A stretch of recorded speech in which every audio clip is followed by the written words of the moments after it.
प्रिय मित्रों, नमो नमः। प्रिय मित्रों, आज के इस वीडियो में हम लेकर आए हैं आपके लिए मासिक परीक्षा माह अगस्त 2022 का एक प्रश्न पत्र जिसको हम हल करने वाले हैं।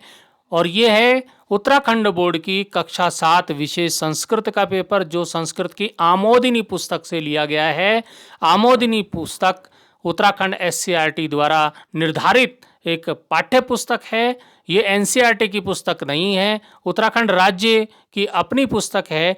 इससे ये प्रश्न पत्र आया था इस बार अगस्त 2022 का। तो आइए बिना देरी किए हुए इस प्रश्न पत्र को हम हल करते हैं। मित्रों, पहला प्रश्न हमारे पास है, एक पाठ है मित्रों हमारी आमोदिनी पुस्तक में, अस्माकम राष्ट्र चिन्हानी, उससे ये पेपर लिया गया है। प्रश्न है पहला हमारे पास, अस्माकम राष्ट्रीय चिन्हानी किम ज्ञापयन्ति, जो हमारे राष्ट्रीय चिन्ह हैं उनसे क्या ज्ञात होता है। हमारे राष्ट्रीय चिन्ह हैं, राष्ट्र के चिन्ह हैं, उनसे क्या ज्ञात होता है। तो मित्रों, ये प्रश्न का उत्तर आपके सामने रहा। पहले प्रश्न का उत्तर है अस्माकम राष्ट्रीय चिन्हानी भारतस्य स्वरूपम विचारशैलीम च ज्ञापयन्ति। हमारे राष्ट्रीय चिन्हों से भारत के स्वरूप और विचार शैली का ज्ञान होता है। सभी लोग उसको जानते हैं, राष्ट्रीय चिन्ह के माध्यम से जानते हैं। अगले प्रश्न की ओर चलेंगे। प्रश्न है मित्रों हमारे पास दूसरा, भारतीय जो राष्ट्रीय ध्वज है उसमें कौन कौन से वर्ण होते हैं, रंग होते हैं। भारतीय राष्ट्रीय ध्वजे के वर्णा संति। अभी हर घर तिरंगा, हर घर तिरंगा अभियान चला 15 अगस्त में, घर घर तिरंगा, हर घर तिरंगा, सभी के घर में तिरंगा लगा। तिरंगा मतलब 3 रंग। वो 3 रंग हैं कौन से, कौन कौन से वर्ण हैं, तो हम बात करेंगे। अब आपको 3 रंग पता है कि हरा है, सफेद है, केसरिया है, ये पता है। लेकिन अब उनको संस्कृत में बोलते हैं, ये भी तो पता होना चाहिए ना संस्कृत में क्या बोलते हैं उनको। तो आप यहां पर देखिए, भारतीय राष्ट्रीय ध्वजे त्रीणी वर्णा संति। भारतीय राष्ट्रीय ध्वज में 3 रंग हैं, इसलिए उसे तिरंगा बोलते हैं। ठीक है।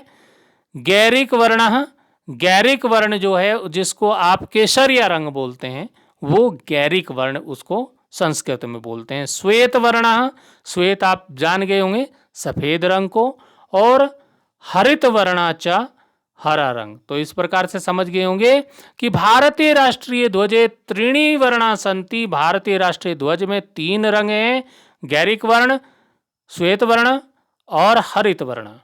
तो ये प्रश्न का उत्तर हमारा हो गया। अब आता है मित्रों रिक्त स्थानों की पूर्ति करने को। ये प्रश्न हमारे पास रिक्त स्थानों की पूर्ति करने के लिए प्रश्न है। यहां पर खाली स्थानों में भरना है, रिक्त स्थानों की पूर्ति करनी है। आया कमलम अस्माकम, कमल हमारा है, पुष्पम कैसा पुष्प है, राष्ट्रीय पुष्प है। तो यहां पर राष्ट्रीय भर देंगे तो वाक्य पूर्ण हो जाएगा।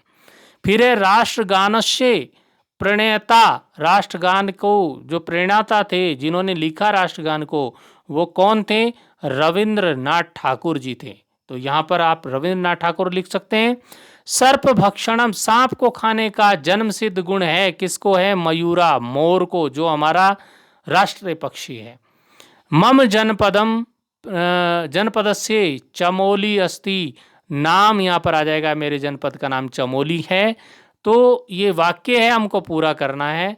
तो किस प्रकार से हम इसको वाक्य को पूरा करके आपके सामने ये दिखा देते हैं। ये है आपके प्रश्न संख्या 3 का उत्तर। इसको यहां से आप स्क्रीनशॉट भी कर सकते हैं। कमलम अस्माकम राष्ट्रीय पुष्पम, राष्ट्रगानस्य प्रणेता रविंद्रनाथ ठाकुर अस्ति, सर्प भक्षण मयूरा जन्म सिद्ध गुण, और मम जनपदस्य नाम चमोली अस्ति। तो इस प्रकार से वाक्य पूरा हो गया। अब आता है हमारा प्रश्न संख्या 4 मित्रों। प्रश्न संख्या 4 क्या कह रहा है, जो 3 रंग बताए थे वो किसके प्रतीक हैं, ये पूछा है। गैरिक वर्ण, श्वेत वर्ण, हरित वर्ण च कस्य प्रतीका अस्ति, किस किस चीज के ये प्रतीक हैं। तो प्रतीक किसके हैं, हम यहाँ पर उत्तर पर ले चलते हैं आपको। गैरिक वर्णा, जो गैरिक वर्ण है, केसरिया रंग है, वो त्यागस्य, त्याग का प्रतीक है। श्वेत सत्यस्य, सत्य का प्रतीक है।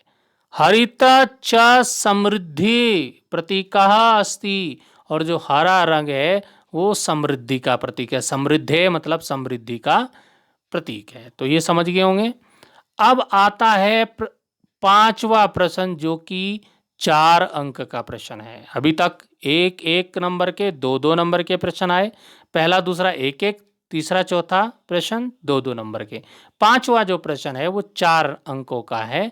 भारतस्य राष्ट्रगानम सुलेखे लिखत। भारत का जो राष्ट्रगान है, जो आप प्रतिदिन स्कूलों में भी गाते होंगे, जन गण मन अधिनायक जय हे, तो वो क्या करना है, वो आपको सुलेख मतलब सुंदर लेख में उसको लिखना है। तो आप इसको भी लिख सकते हैं सुंदर लेख में। ये मैंने यहाँ पर पूरा दे दिया है लिख करके, जिसको याद नहीं होगा सबको याद होगा।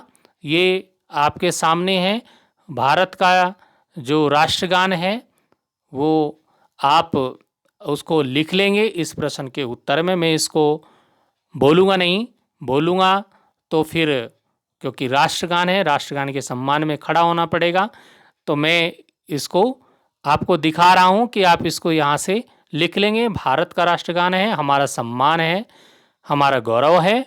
इसको आप अवश्य अपनी कॉपी में बहुत ही सुंदर लेख में लिखें, जिससे कि तो आपके जो गुरुजी हैं उनको भी देख के आप पे गर्व हो कि भारत का राष्ट्रगान आपने सुंदर लेख में लिखा है। तो मित्रों, इस प्रकार हम जो हैं मासिक परीक्षा माह अगस्त के प्रश्न पत्र को हल कर रहे थे, और मैं अगले माह भी जो परीक्षा होगी उसके भी पेपर को लेकर उपस्थित होऊंगा। और ये जो सारे प्रश्न पत्र हैं, जब आप इनको पूरा कर लोगे तो आपको वार्षिक परीक्षा में किसी प्रकार की समस्या उत्पन्न नहीं होगी। आप आसानी से वार्षिक परीक्षा के प्रश्न पत्र को कर पाएंगे। मित्रों, फिर मिलेंगे अगले वीडियो में। अभी के लिए धन्यवाद।